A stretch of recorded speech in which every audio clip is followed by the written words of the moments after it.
Welcome back with a smiling face. Links to previous episodes are given in the video description, so don't forget to like, subscribe and share the video. A Heart of Ice and Ash. Episode 2. Chapter 18. Winter POV. It's just a dream, it's just a dream, I chant to myself in my head, forcing my eyes which feel really gritty open, only to see nothing more than darkness surrounding me. Wherever I am there's not much light to see. My head is throbbing and I wince as I try to move my arms and legs to no avail. Something was chafing and I looked down to see that I was firmly tied to a chair, my legs tied to the legs and my arms behind me.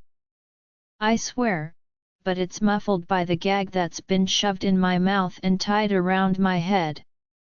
MMMF, I cry out, but there's no answer and my eyes scan whatever this room is for any sign of escape.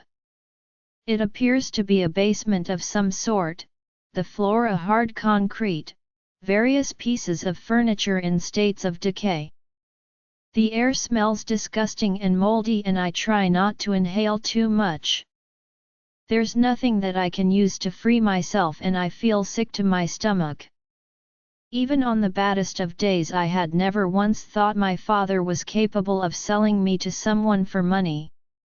I thought maybe, in the smallest bit of his heart he might have actually given some sort of damn about me.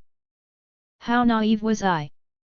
He'd never forgiven me for Mother's death, and if he wanted to destroy any love I might have had for him, this was the way to do it. I shove frantically at the chair, scraping it across the floor and curse at the noise it makes. Maybe there's something in one of the drawers of the various furniture that might have something useful.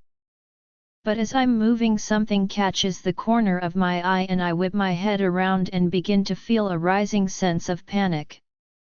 There's a bed in the room, something that might be unremarkable considering all of the other bits of furniture in the basement, but it's almost new, and it's made up. Why would a bed be made up in a basement? There was only one answer that came to mind and it wasn't a good one. I need to get out of here and God, I need to do it quick. There was no telling when whoever had bought me would come back. I scraped the chair as I sort of drag it with my body, careful not to tip over and fall. It makes a racket but I'm past the point of caring, my only focus is getting out of here before it's too late. I can't count on anyone to save me. The desk I make it to is empty, or at least it feels like it. It's kinda difficult to see properly and feel with hands that don't have much give. I wonder about using the corner of the desk to rub the ropes against, but it would take forever and even attempting to undo the knots isn't working. I try to scream for help but the gag just muffles everything I try and my lungs get full of dust which makes me heave and cough. I'm terrified. I'm all alone and I don't know if I'm even in the same town, let alone if I'm close to the pack house. I don't even know how long I've been out for. What if I've been taken to a different town? Would my brother Damien come looking for me or would father lie to him? Probably the latter. I feel tears well up in my eyes and I break down crying, sniveling as I wait for the inevitable. I know what the person who bought E plans to do to me and it's the last way I imagined losing my innocence. Bile rises in my throat. Finally there's only one other thing I can think of and with my eyes scrunched closed so I couldn't talk my way out of it, I tip myself sideways and let the chair fall, hoping that it might make it easier to get out of my restraints. Success. The ropes seem to be slightly looser and I wiggle and pull and tug as hard as I can, trying to undo the knots. I feel the tiniest bit of hope as they begin to get slack. Way to go, Winter, I cheer myself on, ignoring the chafing on my wrists and the feeling of my skin peeling off as I tug at the ropes. I can deal with the pain later, Right now I was focused on getting these damn ropes off and then untying my legs. I groan as the ropes come off and wriggle my wrists around as the blood begins to circulate again. God, it hurts, it's excruciating as the numbness fades and pain begins. I reach around my shoulders protesting and begin to untie my ankles, which are just as tight and just as annoying to get undone. Sitting doesn't make it easier, and I'm forced to stay lying down as I tug and pull, swearing to myself. I take the gag off and am about to call out for help when I stop. If I call out, whoever he was, would hear me. For all I knew, he was upstairs waiting for me to wake up. So I keep silent and the ropes begin to slacken and then finally pull off, leaving me free to get to my feet, which are full of pins and needles. I can't believe I've done it. I search the room for any windows or doors besides the exit and find none. There's only one way out of this room, and that's to go up. A weapon would be useful, but I'm not about to waste time searching. I start to climb the stairs, clutching the banister for support as I make my way up, placing my feet as lightly as possible and praying they don't creak. The door is unlocked, and after debating with myself, I slowly turn the handle and poke my head out. There's no one waiting on the other side, and I begin to creep out, closing the door gently behind me. I'm in some sort of mansion, the rooms are huge and I can see the front door, my excitement rising. In fact, I'm so damn excited that I throw away any sense of caution in my mad dash to get to the door. However, before I can put my hand on the doorknob, I hear a strange clicking sound behind me, one that makes my whole body go tense and still. I would know that noise anywhere. It's the clicking sound of a gun, and I had no doubts it was aimed at me. I stop instantly, letting my hand drop down to my side. Turn around, the voice growls, and I frown. It sounds oddly familiar to me, as though I know the person it belongs to. I turn, slowly, petrified of who I'm going to come face to face with, and when I do, it's all I can do not to scream, astonished at the person who would be my ruination. Winter POV Thomas, I breathe, staring at him incredulous, unable to believe my own eyes. I knew this boy, had met him on more than several occasions. He was one of my brother's best friends and also took pervade pleasure in humiliating and tormenting me. Don't tell me he's the one who bought me. Not one of my brother's friends. Surely he wouldn't betray my brother, or did he think by doing this he was helping him in some sick way take revenge on me? My eyes never leave the gun that's being held firmly in his hand, pointed directly at my head. One wrong movement and I was frightened he'd shoot my head off. He laughs. "Oh Winter, you should see your face," he scoffs, looking highly amused. "It's just a prank then? You'll let me go," I say hopefully, and he shakes his head, his eyes turning pitch black for a moment. "No," he says adamantly, and I shrink back at the vehemence in his voice. "You see, I've always liked you, Winter. I know I tease you and hurt you, but that's so that your brother keeps inviting me around to be close to you. I feel nauseous. He could care less about my brother, he was only friends with him to get to me." Imagine my surprise, he continues, his eyes narrowing on me, "when I heard your father offering your services for a night of ahem." He coughs. "Pleasure with a virgin," he says, and I feel myself turning bright red with embarrassment. "Well, you wouldn't believe how many people were interested," he tells me disgustedly, and I wanted to scream at him that he was just as repulsive. If he didn't have the gun trained on me, I would have. Instead, I had to bite my lip and keep my silence. In the end, it was down to the highest bidder, which happened to be me. Isn't it great my parents are rich, he says gleefully, and I say nothing, feel numb as though I'm not even in my body right now but floating and looking down. Look at it this way, Winter, he says urgently, at least I'll be gentle, not like the other men who would have bought you. Isn't that better? I tremble.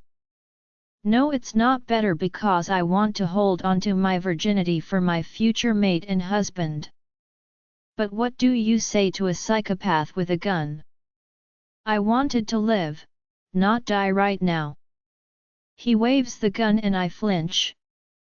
Walk towards me, he orders, and trembling, I walk on unsteady feet towards him, his hand coming out and gripping the back of my shirt as he shoves me in front of him. I don't know how you got out of your restraints, he mutters as he pushes me towards the basement, but I guess it doesn't really matter right now, does it? I can feel his breath on my neck, his hand squeezing my shirt and the hard barrel of the gun against my back. I'm trembling, terrified, and wanting so badly to run that it's taking all my courage to go back into the room I'd escaped from. I take the stairs as slowly as I can and he keeps his grip on me. I contemplate taking him by surprise, but he's got the gun too close on me that it's too much of a risk. See that bed, he growls, and I go completely cold. Go and sit on it. I want to scream, to cry, beg him not to do this, but my voice fails me and I follow his instructions, sitting on the bed with tears flowing down my cheeks. Don't cry, Winter, he murmurs, and I stay still as he wipes the tears away with one hand. What did he expect me to do? Jump for joy? Don't move or I swear I'll shoot you in the leg and then have my fun, he snaps, and I give a hasty nod, staring at the ground as he disappears. I could run for it, but his threat was genuine, and quite frankly being shot wasn't something I wanted to have to deal with on top of what he was about to do. He almost dances down the stairs, clutching something tightly in his hands. I eye it curiously and catch it as he throws it at me. I want you to put it on, he says gruffly, and my heart sinks as I unroll the fabric. It's so sheer it's see-through, a white baby doll with matching panties. I swallow hard. It looks like something someone would wear on their wedding night, and I can see how lustful his gaze is as he motions for me to do what he said. Turn your back, I plead, but he shakes his head, looking stony. No chance, he scoffs, raising the gun again. Please. Get dressed, he roars, and I flinch, hurriedly standing up and with shaking hands take off my clothes until I'm completely in front of him. Good girl, he whispers, and I say nothing, fumbling around with the baby doll while he just stands there. I see him out of the corner of my eye and I swear I want to vomit right then and there. He's stroking himself while he's watching me, his pants unzipped, he was fully out. He never takes his eyes off me. I finally get the blasted baby doll on and the panties, and he tells me to lie down, something I'm extremely reluctant to do. He moves the gun and I crawl onto the bed, lying down with my face upwards, sobbing wildly as I feel his hand begin to stroke my leg. His touch is repulsive, his hand clammy, and it's all I can do not to drive my leg upwards. Relax, Winter, he tries to tell me, as though trying to soothe me. I'll make it good for you, I promise. Thomas, if you care about me at all you won't do this, I plead, and for a moment something flashes across his eyes and just as quickly it was gone. You're mine, Winter, no one else, and after this no one will ever want you as their mate, he growls, and I wonder if he actually believes that. Because if a mate loves you it won't matter about your past and what happened. But maybe he didn't think of it like that or in that way. Because there was no way I'd stay with him just because he was taking what wasn't his to begin with. He could go to hell. I'm going to put the gun down, he tells me, and I start to relax, thinking that maybe I can take advantage of that, but something makes him pause for a moment and I see remorse in his eyes. I don't trust you, he whispers, and before I can stop him he puts the gun to my foot and pulls the trigger as I scream. Winter POV. I've never felt such pain as when the bullet pierced my skin. I heard a clang and knew it had gone all the way through, but my God, the blood, my stomach churning, my screams all pierced the room, and I saw Thomas's face change. Why was he looking so pale when he had just shot me? Shhh, Winter, he soothes, racing off and fetching a towel while I continue to shriek at the top of my lungs. When he comes back he wraps it and looks at me contrite. I wanted to make sure you couldn't run off, he whispered, and I glare at him. Well, you succeeded, I scream, my voice hoarse, it hurts, I sobbed. Yes, I know I sounded like a coward, but you try getting shot and see how pleasant it feels. I get some satisfaction that there's blood droplets on the damn baby doll. There, he says soothingly, and I can't help but notice he's put the gun down as he comes over and sits beside me, wiping my tears away with his thumb. I swallow, my eyes beseeching him to stop. In so much pain I'm trying not to vomit, even as I miserably notice that the blood has started to stop trickling. Every single movement of my foot or leg brings utter agony, and there's no way I'm making it off this bed anytime soon. All better, he says, and I scowl at him. Is he serious? Does he think just because I have shifter blood that the injury heals in minutes? No, I shriek, not all better, I scream, and before I can so much as blink, his arm swings back and hits me directly in the face as I cower underneath him. Enough, he growls, and I stiffen, forcing myself to hold back more screams, barely able to see through my eyes, they were that filled with tears. I see him bend down, and then I felt bile rise up in my throat as he kissed me, his lips harsh against mine, one of his hands twining around to the back of my head and in my hair as he pushed against me. I struggle but am no match, not with how weak I feel, and as he demands access with his tongue I'm forced to open my mouth to him. His tongue touches mine and it's all I can do not to gag, it's that slimy feeling, and I'm getting no pleasure from the way it seems like he's licking my own. I heave a big sigh of relief when he finally pulls away and begin to heave fresh air into my lungs. You taste so sweet, Thomas whispers, and I shudder, watching as he begins to undress himself, my eyes looking away as he slowly peels his shirt off, kicking his unzipped pants and underwear down onto the floor. I don't want to see it, but it's like my eyes have a mind of their own, and I gulp as I see his erection. He's big, wide, and I can't envision anything like that fitting inside of me, not without me screaming underneath him. Please, I whisper, feeling numb inside. I know he's not going to stop, not when he's gone this far. He smirks at me as he slowly climbs onto the bed, my foot still uselessly lying still. Don't worry, he whispers into my ear as I stare dully at the ceiling. I promise to make it good for you, remember? It's your first time and I want you to remember it forever, he finished, and I want to laugh, feeling hysterical.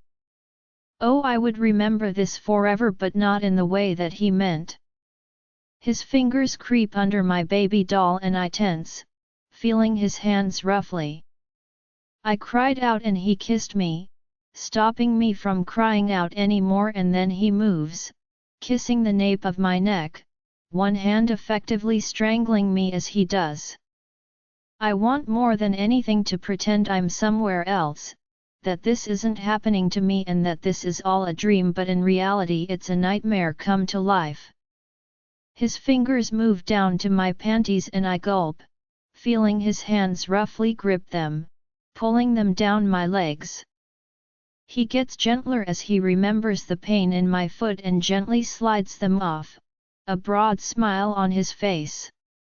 "You're so lovely, Winter, so beautiful," he says, his eyes glazed, and I wonder if he's pretending that this is somewhere else, that I'm not screaming in his fantasy, because that's what it was to him, pure fantasy.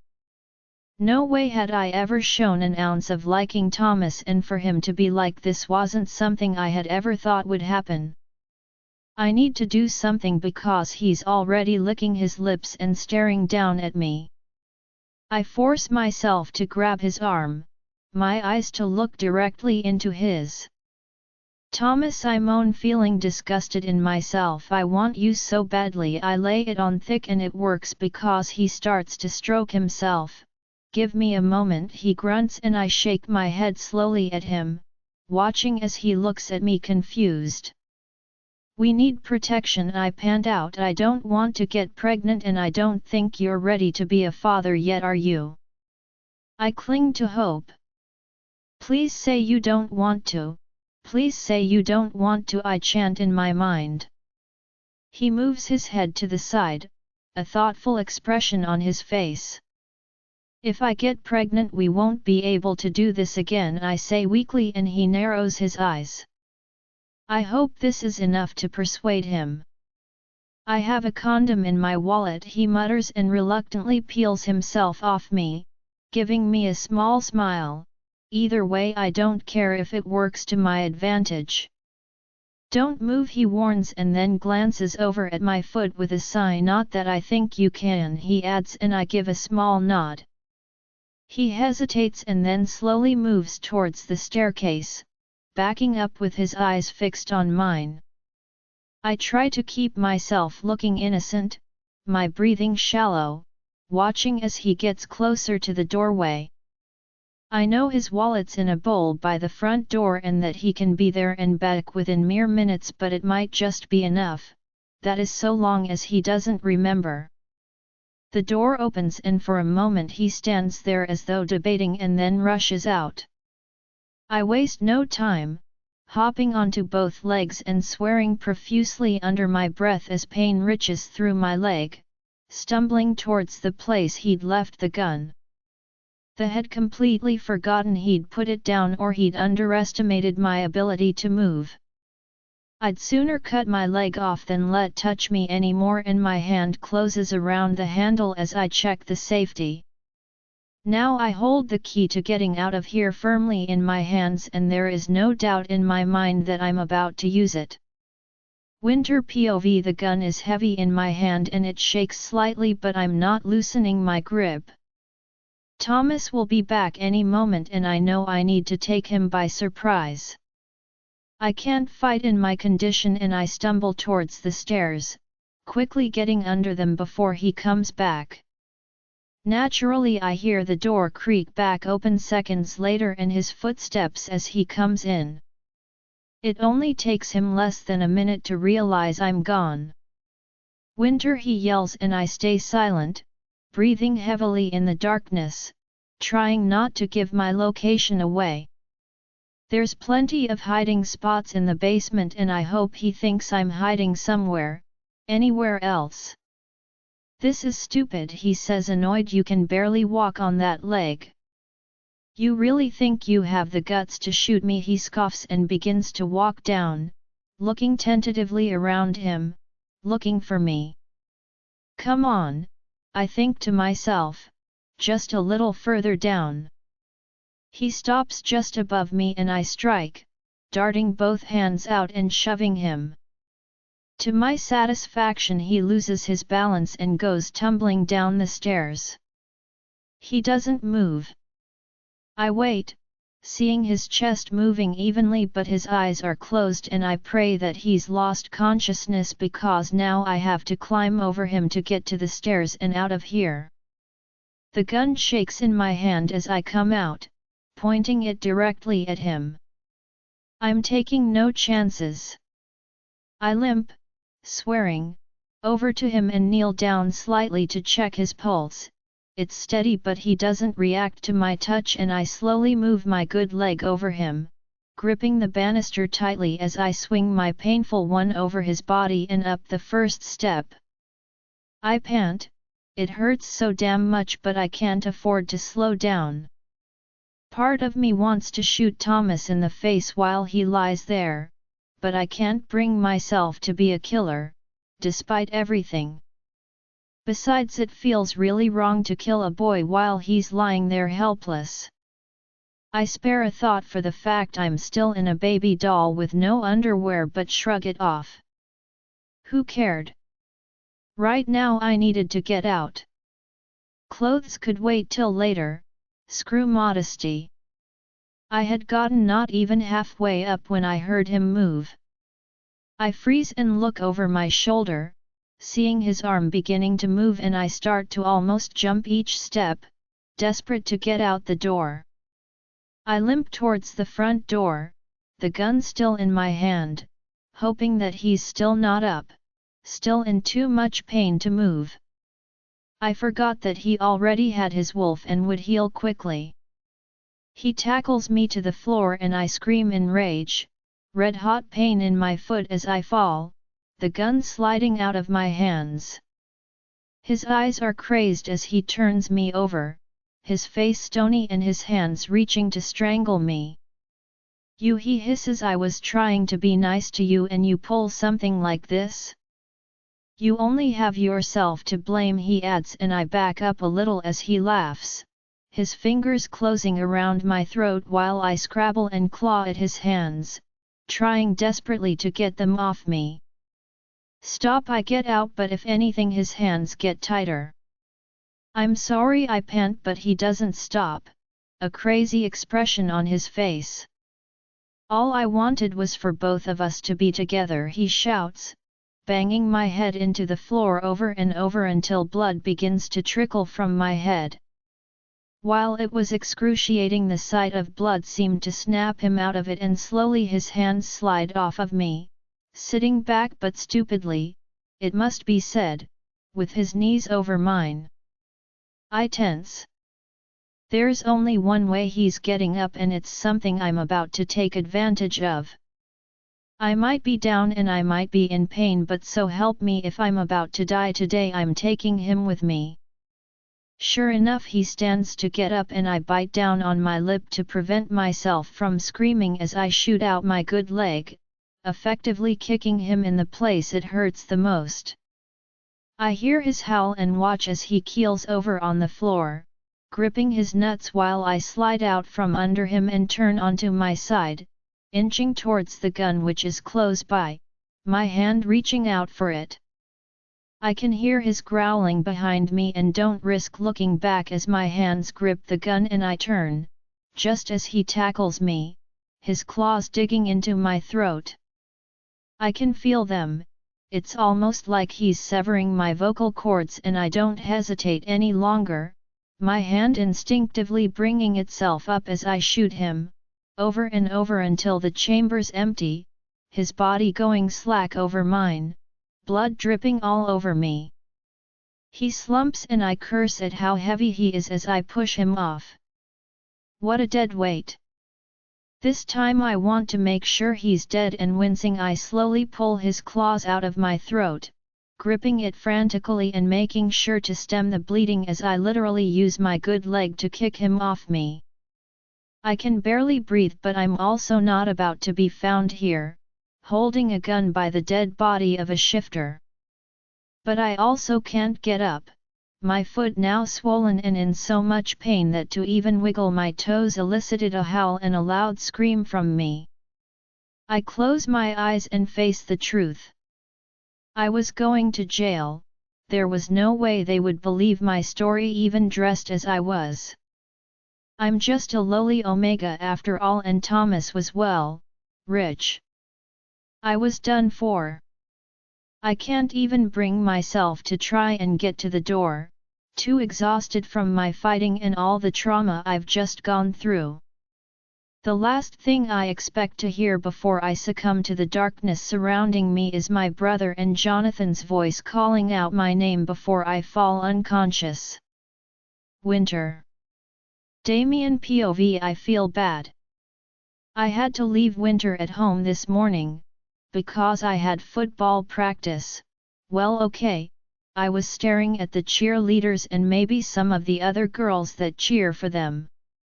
A crappy reason to leave my sister behind, right? I should have stayed, but surely Dad was way too drunk to do anything. He'd been completely out of it when I left, so I thought it was safe. I shake my head. I'll check later to make sure that she's made it to school safely.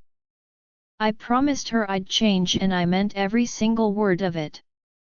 There's a niggle feeling in my gut and I don't even dare wait until lunch like my original plan to find her. Instead, I go to the administration office and get glared at by the secretary. Clearly she doesn't like me. Like I care, heck, the feeling was mutual. I drum my fingers across the desk just to piss her off some more. "Can I help you?" she says snidely, and I so badly want to give her the finger, but making sure Winter is okay is my first priority. I could always give her the finger when I left. I'm wondering what class my sister Winter is in right now.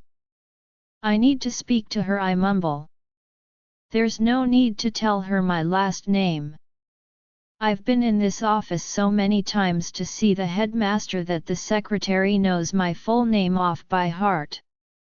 She scowls at me and then slowly pulls up something from her computer.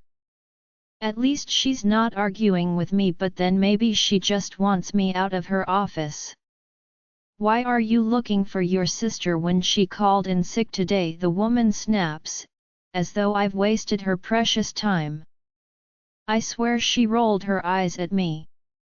"Winter called in sick?" I double-check. I don't believe her. Winter has never missed a day of school. Even when she was being bullied relentlessly or sick with a cold, she came to school. Her grades were too important to her. "Yes, she called in sick," the secretary says irritably, and I still. "Did she call or did her father?" I ask in a whisper, my gut churning. Now she looks even more annoyed. "Does it matter?" "Yes," I say with gritted teeth, "it matters a lot," and she sighs, pushing away her chair. "Wait here while I ask the headmaster," she drawls sarcastically, and I glare as I watch her go in. She's back, surprisingly quickly, and makes a conscious effort to settle herself back in her chair before she looks up and meets my eyes. My arms are folded now and I'm feeling extremely impatient. "Well," I growl. "Your father called in sick for Winter. She was too sick to do it herself." Father would never do something like that. Not even if Winter really was sick and she'd been fine last night when we'd been hanging out. I frown. Something feels dangerously wrong and I don't even have the heart to give the secretary the finger as I leave. I no sooner make it to the front door of the school when another kid joins me. I guess I shouldn't say kid because it was the new alpha boy, Jonathan. How ironic that he has the same name as one of my friends, I think to myself absently as I stop and stare at him, wondering what it is he wants. Clearly he feels it's disrespectful cause his eyes flash and I find myself baring my neck in submission. "Sorry," I apologize, and he glares. "Are you Winter's brother?" he asks in a dangerous tone, and I give a nod. "I'm looking for her," he adds, and I sigh. "I was just going home to look for her," I tell him, and his eyes flash. "You think she's in danger?" he said to me, and I hesitate, but I can't exactly lie to an alpha. "I know she's in danger," I say grimly. "Winter's never missed a day of school in her life. If there's anything that means the world to that girl, it's her grades." "I'll give you a lift," Jonathan said, looking just as grim, and I give him a nod of thanks, sensing he was coming with and wouldn't exactly take no for an answer. This is the who rejected my sister, and I was letting him give me a lift to my house. I could yell at him later when I found Winter. It's not long and we're pulling up in front of the house. Jonathan drives scary, and there were moments when I found myself praying for my life while he drove. I almost vomited the contents of my stomach up as I got out. It must be nice to be alpha and not worried about being pulled over, I think sourly as I make my way up the driveway. I don't bother to knock, let alone unlock the door. Father's always too drunk to care about stuff like that, and we have nothing worth stealing anyway. I open the door slowly and peer in. Father is his usual drunk self, sitting on the couch, a beer bottle dangling from his chubby hand, snores permeating the room. I walk in quietly and motion for Jonathan to follow me. He does, but I notice he looks at Father askance and with repulsion on his face. Clearly he didn't approve. I'm going to check her room, I say, and Jonathan nods, looking over at Father. Keep him in your sight, I whisper and slowly tread upstairs, walking straight to Winter's room. She's not in there.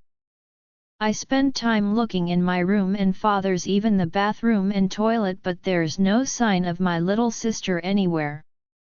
He's done something to her, I know it in my bones, and I storm downstairs, Jonathan pointing to the kitchen. I peer in and see blood on the floor, not a lot, just small spatters, a broken dish and a tea towel on the ground. To me it looks like signs of a struggle, and I'm in no mood to wait for Father to wake up. I stomp over to him and smack him upside the head with a loud crack that whips through the air. It's the first time I've hit him, and instead of being worried I feel powerful, more than ready to take him down if he doesn't tell me what he's done to Winter. Father groans and I feel no sympathy for him.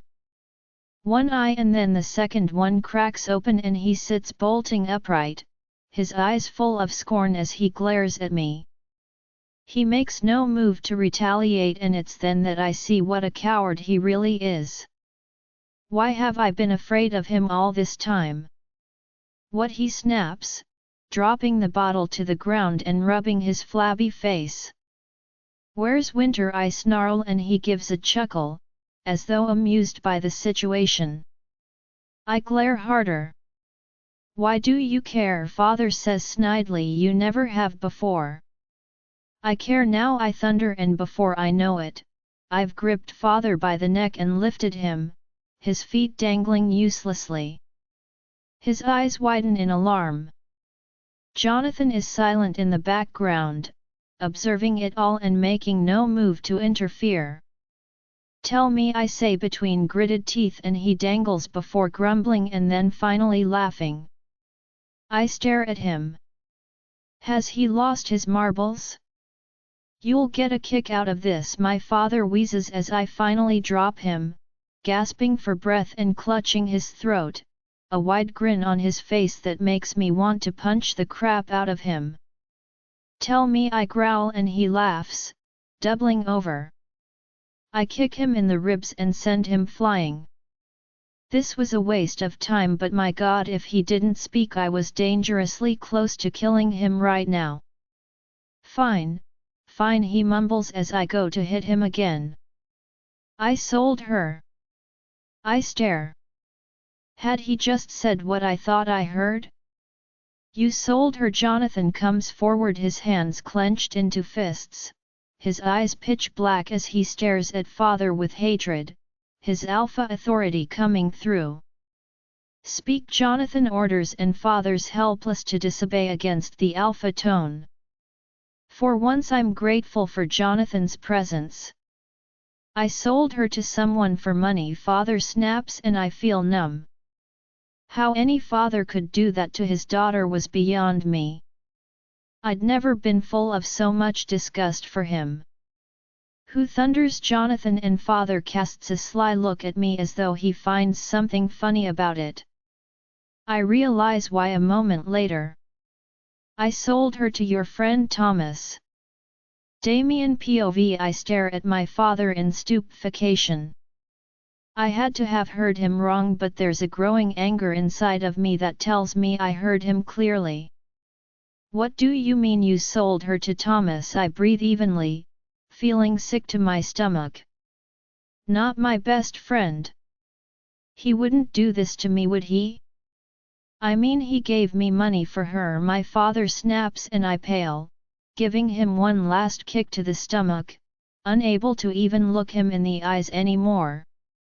I can't believe Thomas would go this far, I whisper. I knew Thomas had a crush on my sister, but to buy her? I wasn't stupid. Even though we hung out together, Thomas was from a completely different world with rich parents who ignored his bad behavior when it suited them. He had money at his disposal whenever he wanted it. I wasn't naive enough to believe it had been to prevent my father from selling Winter to someone else, or to be a good Samaritan. Jonathan comes closer, his eyes pitch black, boring into my father's, utter contempt in his gaze. You'll pay for this, he whispers. It's the lowest of lows, what you've just done. I'll make sure you never see daylight again, he vows, and I feel a sense of relief. If he follows through with his threat, I'll never have to deal with father again. Neither will Winter. I feel a rush of gratitude towards Alpha Jonathan. I am no longer your son, I hiss at my father, who looks startled for a moment before he shrugs. I don't wait around any longer, storming outside while Jonathan stays inside for a moment, doing who knows what. I hear a howl from father and smirk. Whatever it was, it had been painful. Do you know where Thomas lives? Jonathan growls, and I hesitate. I've only ever been to Thomas's house once before, and I only kind of remembered some of the way, but it stood out. Surely if we headed in the general direction we would come across it. Even my friends didn't know, none of them having been invited to Thomas's house. I only know some of the way, I admit, and Alpha Jonathan looks pissed but resigned, climbing into the passenger seat while I awkwardly get in the driver's. It's better than nothing, he mutters. I can try and smell her blood. My nose is more sensitive, and maybe being my mate, my wolf will pick up her scent easier. I can't help myself. You rejected her, I snap. So you're not really mates anymore, are you? I add sarcastically, not caring if I'm insulting the big bad Alpha. He glowers at me. I made a mistake, he whispers as I started the car up, or at least I think I did. I don't know, he exhales before looking at me grimly. But do you really want to spend time arguing over this, or do you want to find your sister? I start to drive. I'm sweating, all the houses look the same, and even Jonathan is cursing in the passenger seat. The more the time passes, the more panicked I feel. I try calling Thomas's number, but he's not answering his phone. I'm not surprised. I hit the steering wheel in frustration. Then Jonathan stiffens. My wolf is going crazy, he breathes. Keep going in this direction, he orders, and I'm quick to obey. My heart is hammering in my chest, and I'm terrified for my younger sister. This is all my fault. It's my so-called friend who's paid for her. I should have stayed home this morning, I should have been there to protect her. I'm the big brother and she's so small, so little. I can't even think about what she might be going through right now, because then I'll lose control. Stop, Jonathan shouts, and I stop, parking the car automatically. There's a mansion up ahead, and I give a sigh of relief. I would recognize Thomas's house anywhere. That's his place, I say, and get out of the car, but Jonathan holds out a hand to stop me going any further, a grim expression on his face. I smell blood, he says, and I swear. If Thomas has hurt her, I'm going to kill him. My hands are itching to beat the crap out of him as it is. Thomas is a dead man as soon as I get Winter out of his clutches. It's not just Winter's, Jonathan snaps, and there's lots of it. I nod, but it doesn't stop me racing to the front door. I don't even knock, just barrel in, and Jonathan is right behind me when we both halt inside. We both scream out at the same time, Winter, as we see her lying there, like a broken rag doll, a gun by her side. She's covered in blood splatter and I can see blood trickling out of her throat. Jonathan rushes over to check on Thomas while I go to my baby sister's side. She's breathing but barely, and I shrug out of my jacket, draping it over her. I see what she's wearing and what she's missing, and I feel a new sense of hatred towards Thomas. He's dead, Jonathan declares with satisfaction. Looks like she shot him a few times. It's the least that he deserves, I mutter while he takes his phone out and rings for an ambulance, my eyes focused on Winter as I place a hand against her throat in an effort to stem some of the bleeding, but it seems to be stopping on its own. Jonathan glances at me, his own expression one of anger and pain as he glances at the mate he rejected. I don't have the heart to yell at him over it anymore. I take Winter's hand in my own. I'm so sorry, Winter, I should have taken you with me this morning, this is all my fault, I cry, and Jonathan places a hand on my shoulder. You couldn't have known what your father was planning, he said firmly as I listen, not really believing his words but appreciating them anyway, as it is some of my men have taken him into custody. He'll be spending time in my dungeon, he growls, and I nod, not even a little sympathetic for the father of mine. In fact, if I could, I would be right there torturing him on behalf of Winter's sake. She's so damn pale, and I glance at Jonathan, who looks just as worried. Where's the damn ambulance, I growl, it should be here by now. We hear the sirens, thank God, and within moments paramedics are swarming around us, taking over, forcing me to release my hand which doesn't want to let go. You'll have to follow us there isn't enough room for you, one tells me before they leave, and Jonathan thanks them, getting into the car as I follow him slowly, unable to comprehend everything going on. I'm detached, as though facing reality is far too painful, and I climb into the passenger seat, tears finally flowing down my cheeks as Jonathan starts the car. Winter is never going to forgive me for this, and I don't blame her. She's going to hate me, and now I'll never have a relationship with my baby sister. Jonathan POV. I'm sitting in the hospital waiting room with Winter's brother Damien, and he can't seem to keep still.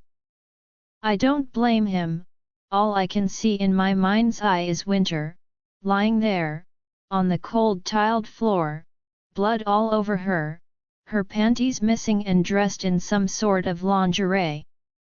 My wolf had been ready to kill, and I'd been more than a little disappointed to find Thomas was already dead. I was also a little proud of Winter for killing him. She was strong, stronger than I had thought her capable of. Finally the wait seems to be over, and I jump up as a doctor comes walking over to me. As an alpha, it rankles that I haven't been allowed back past the waiting area, and I'm told it was because I couldn't be there while Winter was going through surgery. Her brother has been deadly quiet since we've come here, and it's like he's in his own little world, one that I don't want to pull him out of. Alpha Jonathan, he greets me cordially, and finally I see some life come back to Damien. He sits upright and stares at the doctor hopefully, desperate to hear some sort of news about his sister. I'm anxious about my mate, and my wolf is going insane inside my head right now, absolutely beside himself over Winter. How is she? I'm afraid to ask but force the words out. Surely she can't be dead? I would have felt it through the mate bond, wouldn't I have?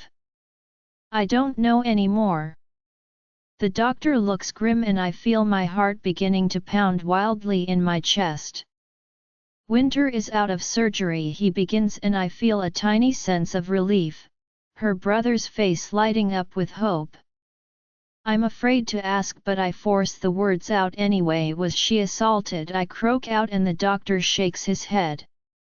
From what we were able to determine, she wasn't assaulted.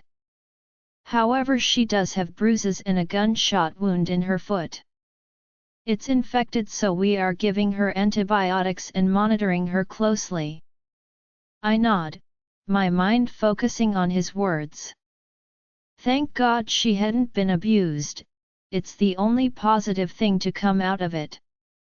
We hadn't been too late after all, but she'd gone through something traumatic before we could get there. Only she would know what it was. There's something else, the doctor says, and Damien gets up, standing beside me and looking intently at the doctor, his hands clenched into fists.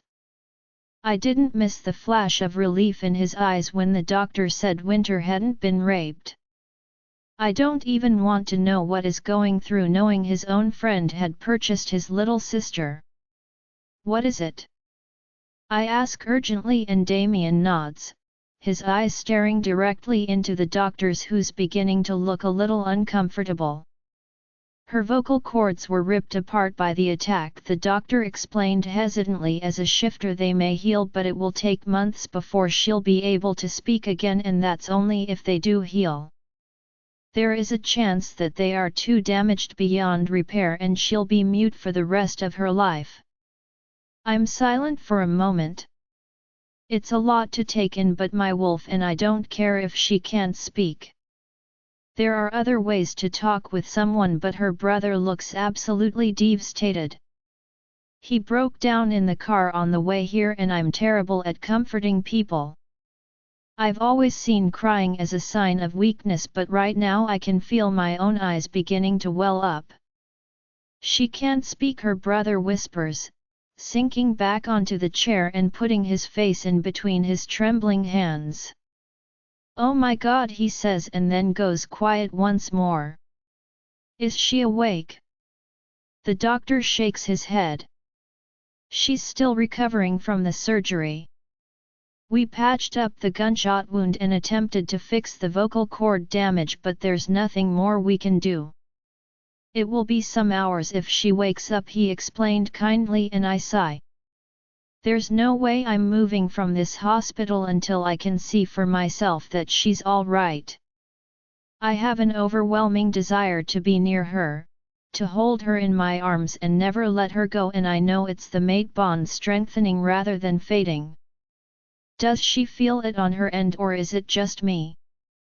This was a mess. Can we see her? Damien asks quietly, and I too look at the doctor, who looks a little weary. I'm not supposed to let you, he says, but as an alpha you can command me and I would have to obey. So there's no real point denying you, is there, he says, and I grin. There really isn't, I agree, and the doctor sighs and motions to both of us to follow him. I walk down feeling trepidation. I've never liked hospitals, they always seem so cold and impersonal. Luckily Winter's been put in a room close by, and the doctor leaves us outside the door with a warning. Do not touch her, she's hooked up to machines at the moment. If she wakes, come get me or a nurse immediately, and we both nod at him, understanding his concern. Poor Damien looks like he's about to break the door down, and I thank the doctor as he leaves. Damien opens the door and crashes inside while I follow. When I see Winter I stop in my tracks and my mouth falls open in complete shock. She's pale, so pale, and she's clad in a hospital gown. I can see a bandage wrapped around her foot where she had been shot, and there's bruises all over her face and arms and legs. There's an IV drip in her hand and another one monitoring her blood pressure. My God, Damien whispers, sinking down into a chair. She's just, he sounds helpless, and I walk closer, my own heart seizing in pain. There's nothing of the girl I met the first time left, this is an empty shell of what she once was. I reach over to touch her hair, ignoring the doctor's warnings. It's matted, blood still in it and I can smell it. I pull a chair over to the bed and sit there, unable to do anything but stare, my heart squeezing in my chest. Then I see her eyelids flutter. Is she waking up? Winter POV. I'm walking in a field surrounded by all sorts of vibrant beautiful flowers. I have no clue where I am but I feel peaceful, relaxed. It's confusing. I remember shooting Thomas and passing out. Had I died? Because if I had I couldn't complain about the beauty and serenity of this place. I touch the flowers and feel the softness of their petals, smell their beautiful perfume as it drifts in the air, stare at the bees buzzing around and feel the cool breeze as it flows through my hair. There's no pain, it's the first thing I realize, and I stare down at my body which is whole, no sign of the gunshot in my foot or any bruises. There's no blood and I'm wearing a purple sundress that cascades down to my toes, my feet are bare and sinking into the soft green lush grass. I'm in heaven. I sit and begin to make little daisy chains. Time seems to have no meaning here and I figure if I'm dead then anything goes. The daisy chain goes on top of my head and I smile, lying back down on the soft grass and stare up at the clouds in the clear blue sky. I wonder about my brother and if he's doing okay, even feel a little sorry for Jonathan who probably felt bad for rejecting me. I don't even think about father and what he'd done to me. It was like every emotion of mine just slowly faded away and left me feeling peaceful. If this was heaven then it wasn't too bad. You're not dead yet, a musical voice says, and I blink at the shadow suddenly blocking my sight. There's a beautiful woman in front of me with silvery gray hair and sparkling blue eyes. She's not old though, she looks like a young woman and she's wearing a silver dress that shimmers in the sunlight, a small tiara sits upon her head. Then where am I? I ask confused as she helps me to sit up. You're in between, the woman says, and I frown, still just as puzzled. She sits on the grass beside me. Who are you? She laughs and looks at me. You would know me as the moon goddess, she says lightly, and I feel a sense of panic. She was the moon goddess. Should I courtesy or how did I address her? I began to feel dizzy. Just call me Selene, she says, and I give her a small smile. What do you mean by in between? I ask. You're neither dead or alive right now, she says, and gives me a stern look. You haven't decided which way you want to go yet. She takes my hand. Child, you've known a lot of pain, she exhales, her blue eyes no longer twinkling but far more serious now as I say nothing. I know you've wished yourself dead many times before, but this time you have a choice. I have seen everything you've gone through and how strong and brave you've been. But now you have to decide, do you want to live or die? I think about it. If I live then I go back to feeling pain, the harassment, the bullying, it will just start all over again. There was also the issue of my father. I couldn't bear to go back home. What was the point of living when it made me so miserable? Before you decide, Selena says to me, I want you to know something. You might be feeling pain right now, and not just the physical kind, but your life, should you choose to go back, will get better. You will find the love you deserve, even if it's with someone you least expect. You are brave, strong, and courageous, you just have to believe it. It's time you stood up for yourself and what you want instead of pleasing everyone. Winter. If you choose death, then your story, your journey is completely over. You won't ever get a chance to bond with your wolf, you'll just be gone. I feel like crying. No one will care if I'm gone, I blurt out. Your brother and your ahem mate, she says quietly, or ex-mate, are in the hospital room with you right now. Your brother is beating himself up for what's happened to you, and Jonathan is doing the same. Neither one of them will leave your side. They've both hurt you, but if you're willing to forgive them, they may just show you how much they care, and it might surprise you to see how much. I can't go back to father, I say miserably, I just can't. She squeezes my hand. He's no longer their child, he can't hurt you anymore.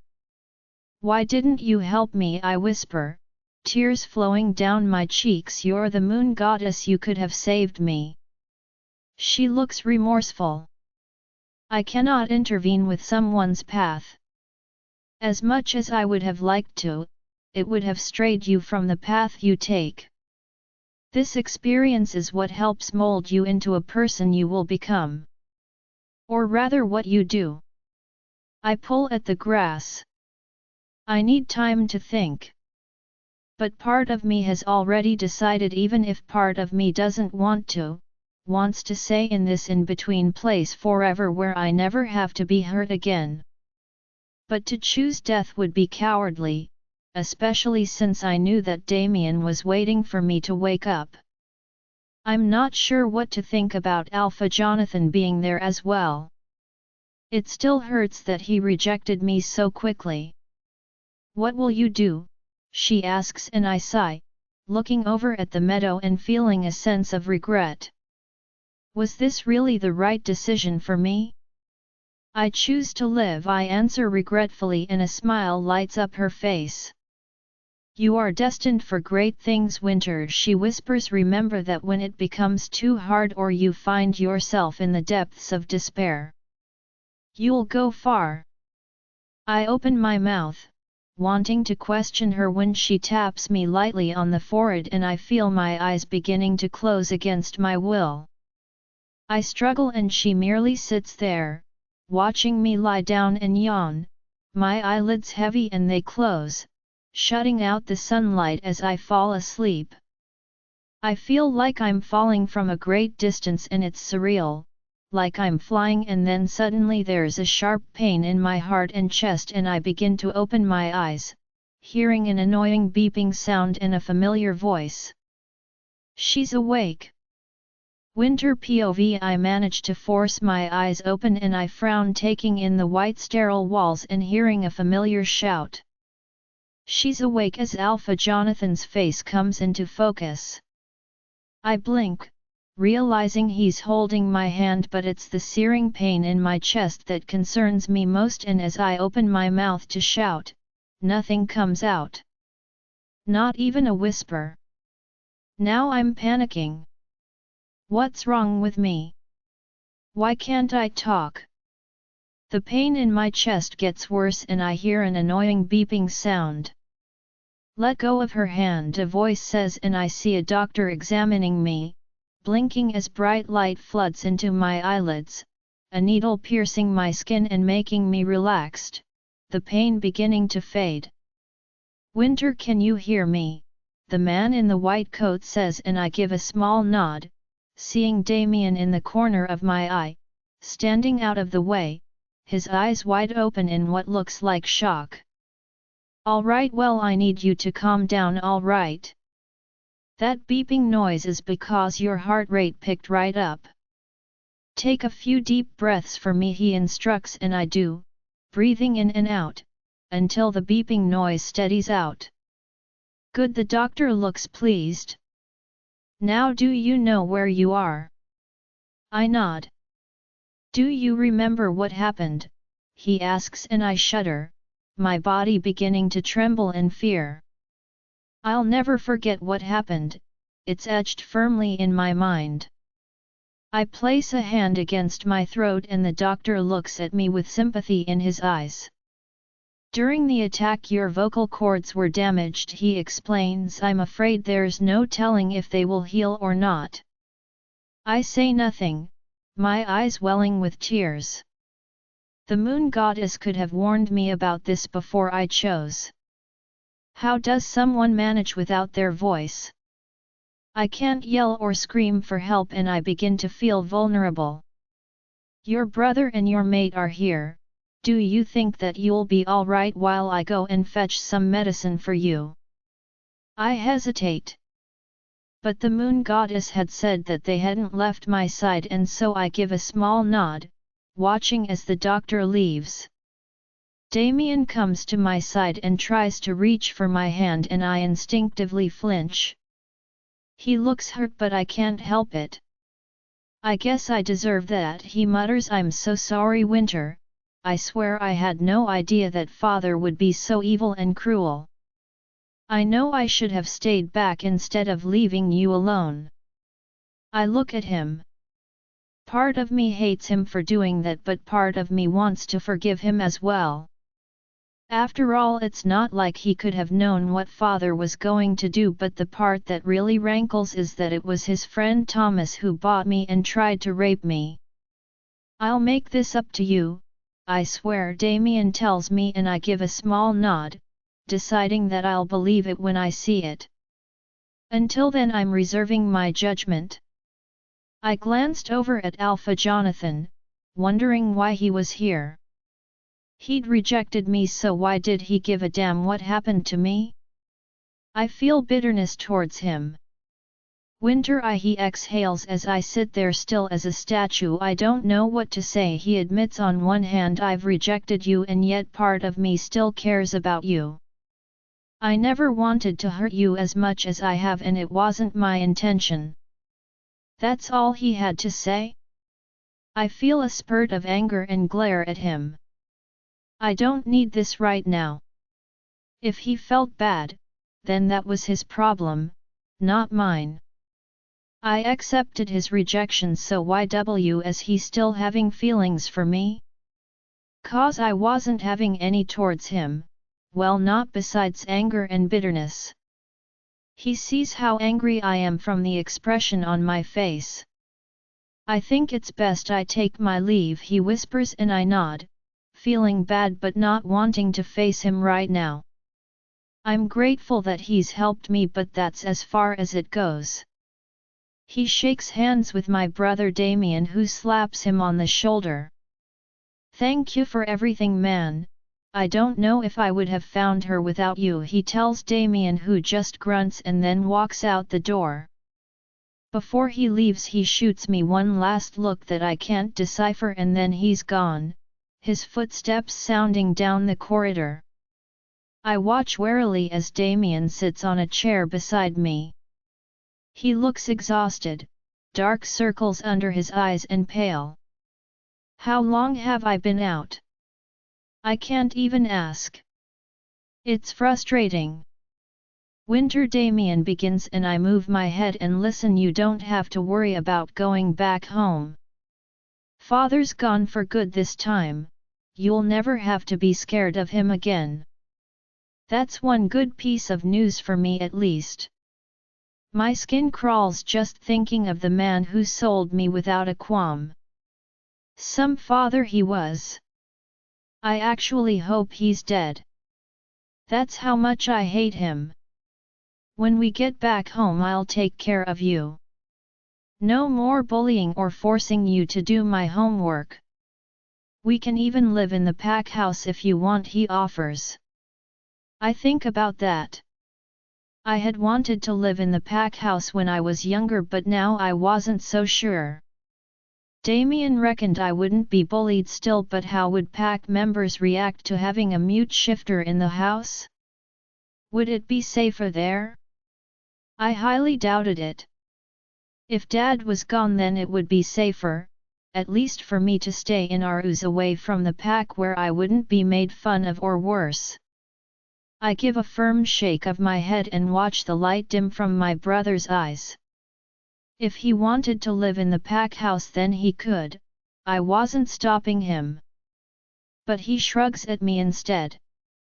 "No problem, we'll stay home then," he says just like that, and for the first time I smile at him. "How are you doing?" a voice asks, and I watch the doctor come back in the room, clutching a bunch of pill bottles. He lines them up next to me on the little food table thing. "These are for pain," he tells me, and I see Damien listening closely. "One a day." "These are antibiotics," he points to another one, 3 times a day. "And this," he points to a third one, "is for when the pain is so excruciating you can't take it anymore and need instant relief. Only when needed," he warns, and I nod. "Does that mean I can take her home?" Damien asks, and the doctor looks at me. "That's up to her. Winter, would you like to go home today or stay overnight?" he asks. How am I supposed to answer? I point to Damien. "Go home." Damien checks and I nod. "I'd rather sleep in my own bed than a hospital one that's uncomfortable. I'm already freezing." "Take the pills and there's a prescription for repeats if she needs it," the doctor informs him as Damien hastily places it all in his pocket. I go to swing my leg out and gasp at the pain. "Crutches," the doctor exclaims, and fetches 2 that I hadn't noticed leaning against the wall. He hands them to me and I get on my legs experimentally. It takes almost no time to learn how to use them, and Damien supports me all the way to the car. "Best of luck," the doctor says warmly. "We'll have a check-up in 6 weeks' time and see how your vocal cords are looking then," he adds, and I nod, crossing my fingers. With any luck I'll be speaking again in a few weeks. All I have to do is be patient. Winter POV. We pull up into the driveway and I shudder looking at the house. Had it always looked this intimidating and imposing, or was my imagination going into overdrive? I'm reluctant to get out of the car and I watch as Damien gets out, part of me wanting to cower against the seat and stay in the car. I know he's told me that father is gone forever, but a small part of me thinks he could be lying, that this could be a trap, and that's what keeps me from getting out. My brother looks exasperated, but I don't care. "Winter," he says softly, knocking on my window. "It's safe to come out, I promise he's not here." I just look at him and then slowly, quietly, get out, closing the car door behind me. To my surprise, Damien takes hold of my hand and gives it a squeeze, I guess his way of trying to reassure me, as we walk up the driveway and to the front door together. Damien reaches out and opens the door, turning the light on and going inside, while I clutch his hand with a death grip. The lounge room is completely littered with beer bottles and there's father's odor still drifting in the air. I gag, putting a hand over my mouth and taking deep breaths. I'm aware I'm still in a hospital gown, but I'm too scared to go upstairs by myself. "Are you hungry?" Damien asks, and I shake my head, tugging at my hospital gown and looking at him with wide eyes in an effort to get him to understand what I want. "You want to get changed," he says, and I nod. "Go on then," he urges, and I shake my head, pulling on his hand while he stares at me confused. "You want me to come with you?" he asks gently, and I nod, staring down at the ground. He uses a finger to lift my chin, staring deeply into my eyes as I blink at him. "I can come with you," he says gently, and I pull him behind me as I try, very awkwardly, to get around on the crutches. Damien gets impatient though and scoops me up, carrying me the rest of the way and placing me on my bed. My room remains unchanged and I gesture towards my dresser. My brother nods and rifles through the drawers and throws a shirt and pants at me, which I catch, but I continue to look at him. He's clearly perplexed by my expression, but I need underwear, vehemently aware that I'm not wearing any at the moment. I watch as he turns bright red. Panties, he says weakly, and I point to the top drawer. He acts as though his hand is burned and flings me a pair immediately as I fight the urge to laugh. He pointedly looks away from me. Can you get dressed on your own? He asks, and I nod. There's no way I'm about to ask my brother for help getting dressed. I don't care how long it takes, I'll do it myself. I'll wait in the hallway, he says, then frowns. Knock on the wall or something when you're finished. I forgot you can't talk, he says apologetically, and I wait impatiently until he's left the room. I curse silently in my mind as I begin to wriggle into my underwear and pants, every movement excruciating. The shirt was the easiest part and I was panting heavily by the time I was done. The clothes hung on me, but so did the rest of them, and it's not like I had anyone I was trying to impress. I use my fist to knock on my bedroom wall loudly. He comes rushing in. Anything else you need? I shake my head and then stop him before he can pick me up. I mime a pen and paper, pretending to write, and thankfully he gets the message. Pen and paper, he mutters, and I point to my desk where a notepad and pen sat. He grabs it and then hands it to me, before swiftly picking me up and taking me downstairs. Damien goes to place me on the couch and I flinch, looking at him in horror. You need to rest, he whispers. Dad usually used the recliner anyway, he points out, and I relax, letting him put me down. Now, how about some food or a drink? He suggests, looking a little lost. This is all new to him, but it is for me too. I'm not used to anyone caring for me like this.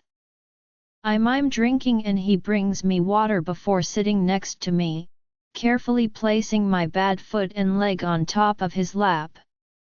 Winter, I understand if you don't want to go to school tomorrow, and I'm happy to stay with you for as long as you need, he says, and I frown.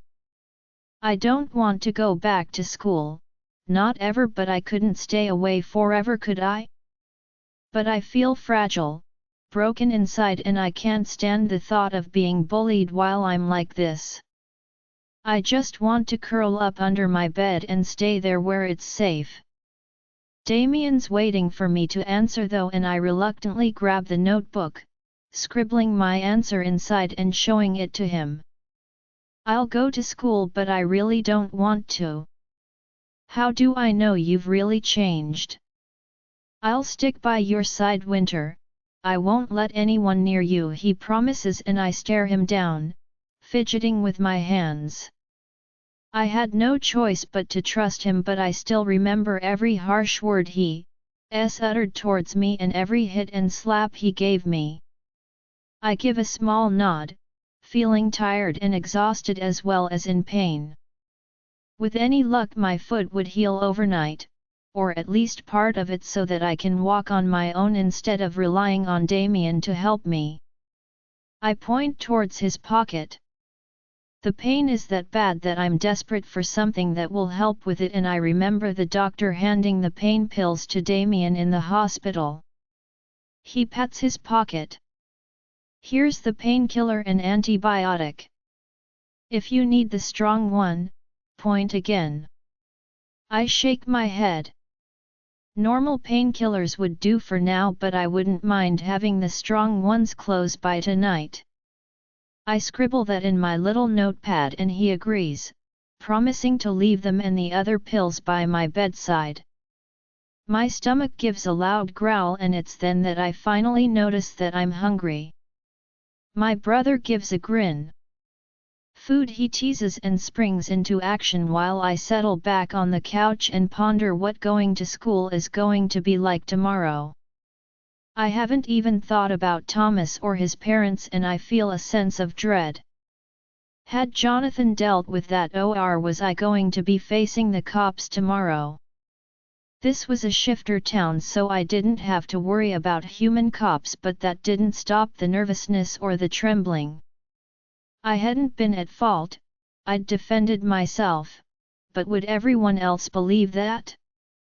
Damien POV. I spend the whole night tossing and turning and checking on Winter, who's fast asleep in her bed. I'm terrified to leave her alone too long, and in the end I end up sleeping in the hallway on a mattress in case she needs help for anything during the night. When it's bright, my eyes open and I groan as I sit up, my muscles stiff and protesting. She hadn't called out last night, and when I poke my head in she's still out for the count. I get dressed for school, tossing on a shirt and any old jeans, glance at the time and make my way into Winter's room. I gently shake her awake. I don't want to startle her. Her eyelids flutter at me and then her eyes widen when she sees me, her mouth making a shocked "oh." I wonder if she's scared of me still, because she still trembles every time I touch her or I'm near her. It's time to get ready for school, I say lightly and glance down at her foot. Is it healed yet? She pats the bandage. You want it off? I ask and she nods. I softly take hold of the end of the bandage and unwrap it, watching Winter's face the entire time. I can barely believe my eyes once it's off and I can see her skin, perfect, except for a tiny scar that the bullet presumably left. There's a wide smile on Winter's face as she stands up and takes a few steps. She whirls around and hugs me, my breath catching in my throat as I hold her tight, not wanting to let go, and I step back, looking into her eyes. School, I say firmly, and she nods, pointing to the bathroom where I assume she wants to take a shower first. I give a nod. I'll make breakfast, I offer, and she nods again, before going into the bathroom and firmly shutting the door close on me. I figure since she's walking fine now that she won't get into any harm and head downstairs to the kitchen. It's easy enough to make toast and coffee for her, and by the time I'm finished eating my own breakfast she comes walking in looking somewhat downcast. I get her to sit down. What's wrong, Winter? She pulls at her hair and I have a look, realizing that it's still matted with dried blood. Clearly it hadn't washed out for her. Do you want me to help you wash it? She shakes her head looking miserable. How about you try again tonight? I urge. I'm sure it will come out with some elbow grease. She just sighs and glances down at her toast. I watch her take a tentative nip and then push it away, opting to drink the coffee instead.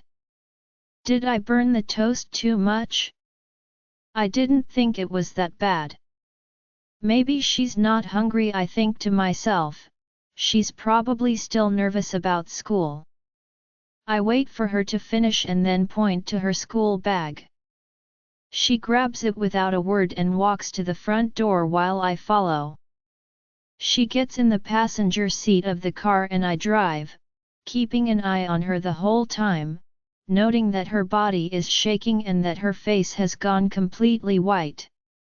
By the time we get to school she's clutching the side of the car door and looking panicked as all hell. Winter, I say sharply, calm down. The principal knows your situation and so do the teachers. They all know you can't talk. I've already called the school. If this is too much for you I can drive you home, I add, and she relaxes slightly. I open the door and climb out, hoping she won't lock herself in the car. I'm pleased when she gets out on her own and I take her hand, ignoring the strange looks from everybody as we walk together into the building. Lead me to your first class, I order her, and she slowly, timidly leads the way as I stand right next to the door along with her. She's biting her lip and looking frightened, Alpha Jonathan suddenly coming up beside me. It's nice to see you at school, Winter, he says cheerfully while I scowl at him. The nerve of this guy. I forgot to mention that Thomas's parents know the full story of what went on and the police have no interest in getting your statement. It's all taken care of.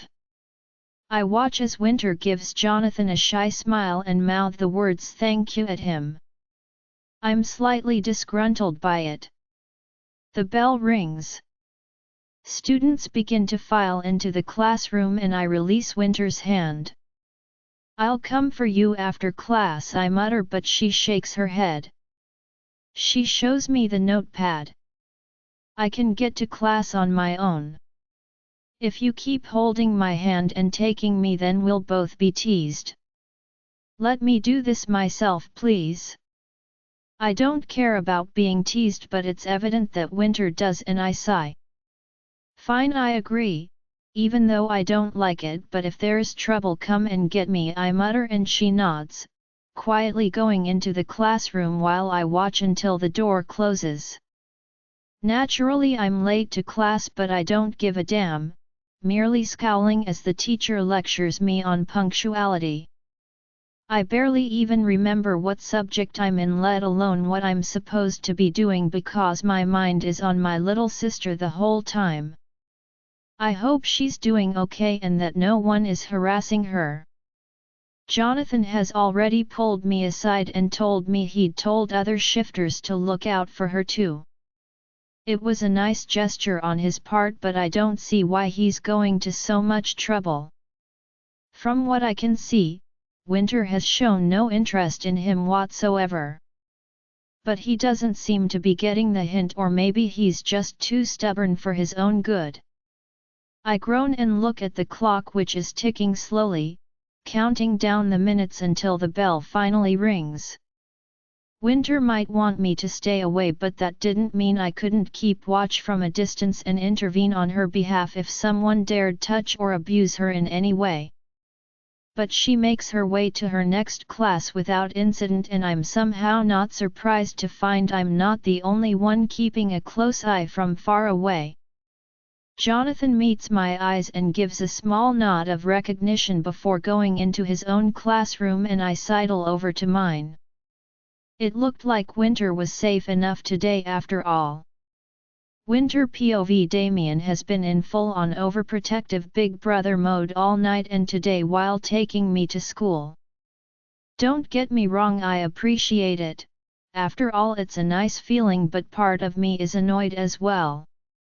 He seems to think I'm some helpless victim, and while I'm nervous about the fact I can't speak, I know that I'm going to have to adjust to that and attend school whether I like it or not. I've also noticed Alpha Jonathan keeping a close eye on me, and it angers me even more. Why can't he just leave me alone? Why does he care so damn much? Because if he had wanted a mate, he wouldn't have rejected me out of hand. Would he?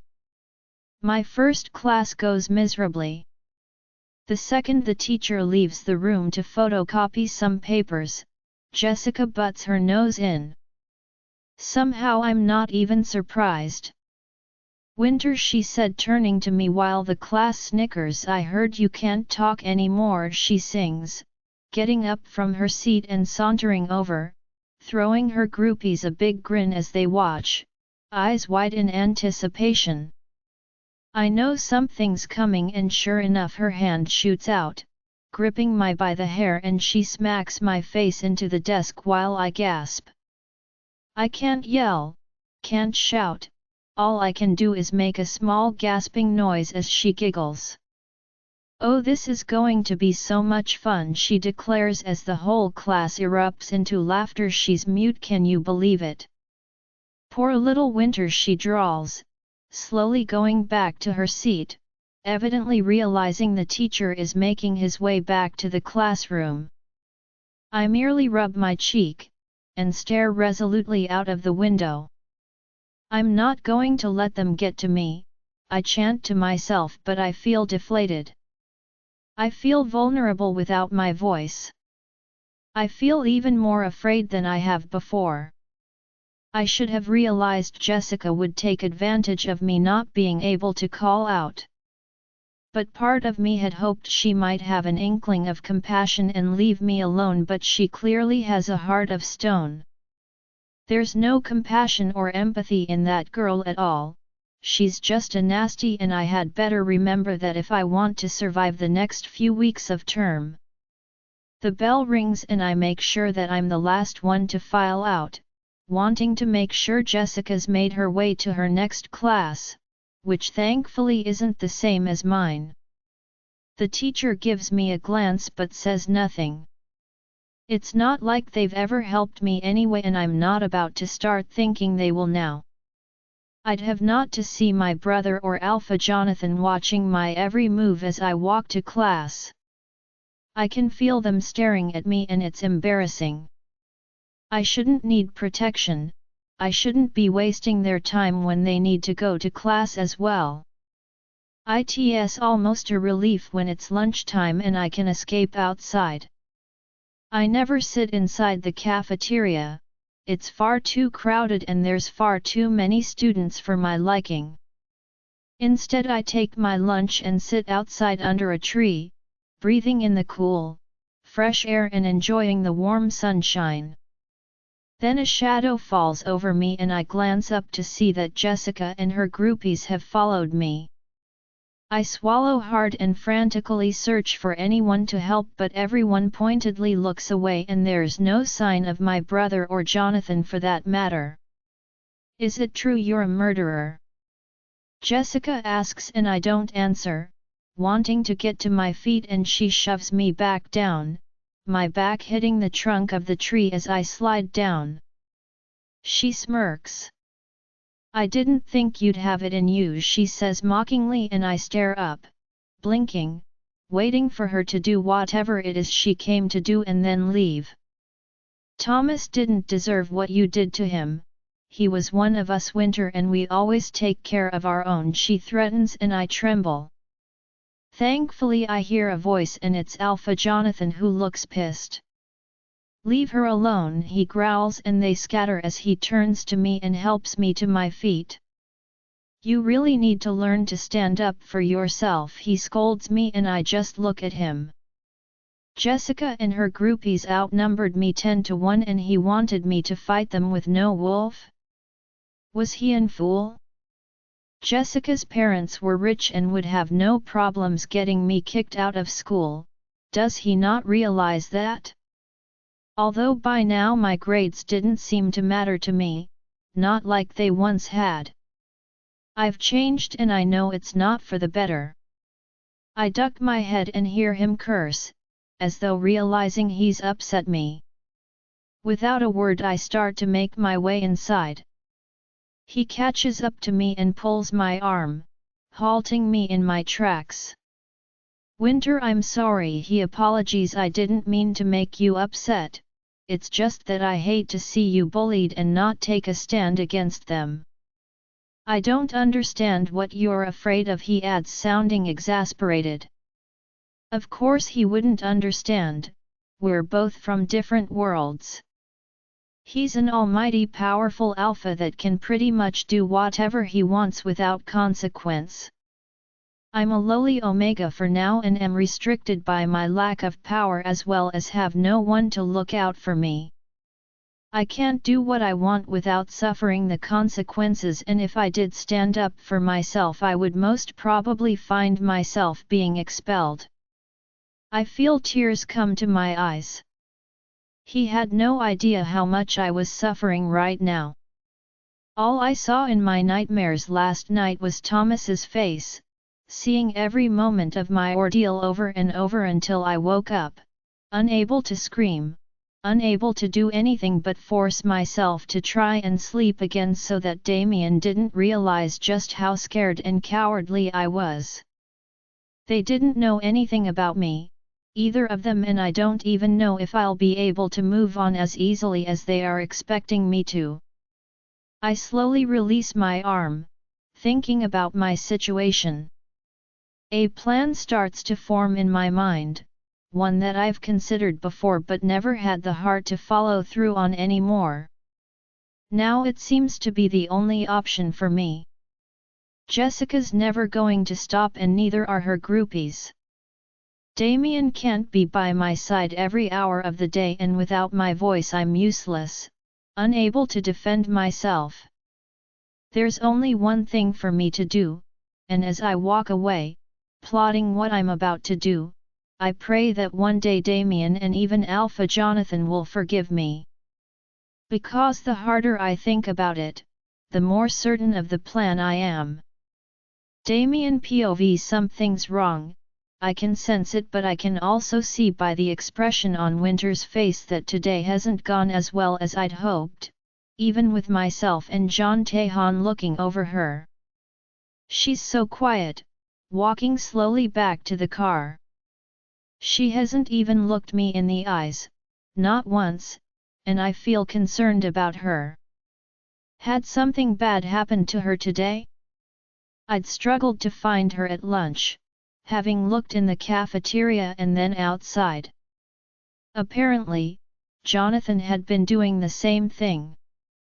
I hadn't considered the fact that Winter wouldn't have come and got me, or that she would sit outside, especially with the loss of her voice. I want to ask, demand answers, but she stares out the window and I sigh, starting the car. Maybe she will write down everything when we get back home. Winter, I say quietly while driving, and she finally looks right at me as I ponder the words to say. I don't want to upset her. Did something happen? She fidgets with her hands and stares down at the floor, tentatively shaking her head. I sigh. She's always been a terrible liar. Clearly there was something she wasn't telling me.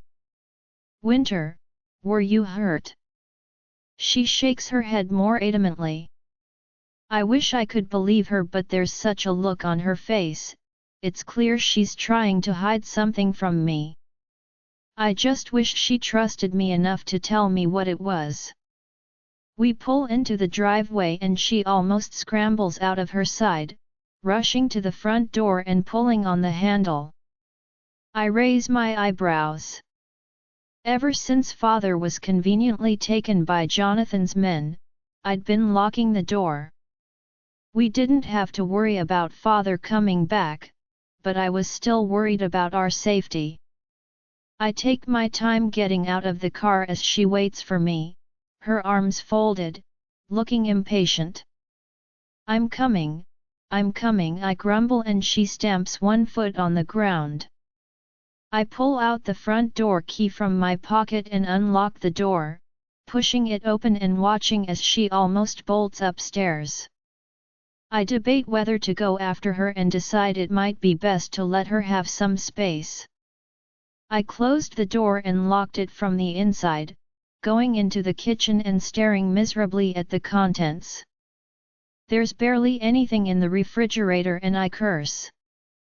It looks like I'll have to start picking up some hours at my casual job. Especially if I want to keep myself and Winter fed with a roof over our heads. My phone rings and I absently answer it, holding it to my ear as I rifle through cupboards. Did she make it home safe? The voice asks and I roll my eyes. Of course it's Jonathan. He'd practically forced me to give him my phone number. Stupid alpha tone that you can't ignore, I think with a huff. He used it to his advantage. Yes, she's made it home, I said, a little irritable. As if I can't take care of my own sister, I think a tad sarcastically. Good, he exhales and pauses for a moment. How is she? He sounds as if he genuinely cares, and all I can think about is how he rejected her. He seems remorseful now. I don't know, I said a little ungraciously. She seems to be all right, but she won't talk to me about today, and I think something must have happened. I glanced up at the stairs and lowered my voice. She's hiding something. Keep an eye on her, he instructs, and I almost want to swear at him. What did he think I was going to do? Leave her alone? I wasn't even that stupid. Right, well, I need to go, I snapped, and before he could answer, I hung up the phone. It's takeout tonight, I decide, looking around the dismal kitchen and shuddering. The whole house still smells like Dad, and I begin to open up some windows, let some fresh air in. The whole place still reeks of alcohol and cigarettes. It will take months before it smells nice again. I guess I'll have to start cleaning the house properly at some stage. Winter can help. I glanced upstairs. She still hasn't come down, and I slowly walk upwards. I try to be as quiet as I can. For all I know, she's showering, and that's why she's taking so long, but as I walk down the hallway I hear something surprising, something I wasn't expecting to hear. It's a strange noise, and I know it's because she's mute, but there's no mistaking it. It's muffled, but I still make it out. She's crying to herself, and I find myself on the other side of the door, hand up to knock and hesitating. She'd clearly come up to her room to cry, and I don't know what to do. Do I knock on the door and go inside, or do I leave her to cry? I'm not good with crying females, and I feel slightly panicked the more I hesitate. Finally, I can't stand it anymore. I knock and then barrel inside. It's not like she can answer anyway, and she turns to look at me startled, tears flowing down her pale cheeks. I knelt, taking her face in my hands. Winter, I say quietly, whatever it is, you know you can talk to me, right? I'm not going to abandon you, I just want you to trust me enough to tell me what's wrong. She reaches over and hastily grabs her notebook, scribbling something inside. It's not that I don't trust you, it's that I can't tell you. Sorry, Damien. She stares at me with those big blue eyes of hers as I read. I get back up and walk to the doorway. I'm not going to push. Well, when you're ready, come downstairs, I'm ordering takeout for dinner again. I walk downstairs with a heavy heart. I've no sooner closed the door before my little sister starts weeping again, noisily, and my heart gives a pang. What is it that's making her act this way and making her so miserable? It's times like these that I wish Mother was still alive. She would know how to comfort Winter in a heartbeat. She'd always been good with us as children. Whereas I feel useless as the older brother who's clearly out of his depth when it comes to helping or comforting my little sister. Join our Facebook and WhatsApp group for more updates, link is given in description. Rest audiobook will be continued in next episode.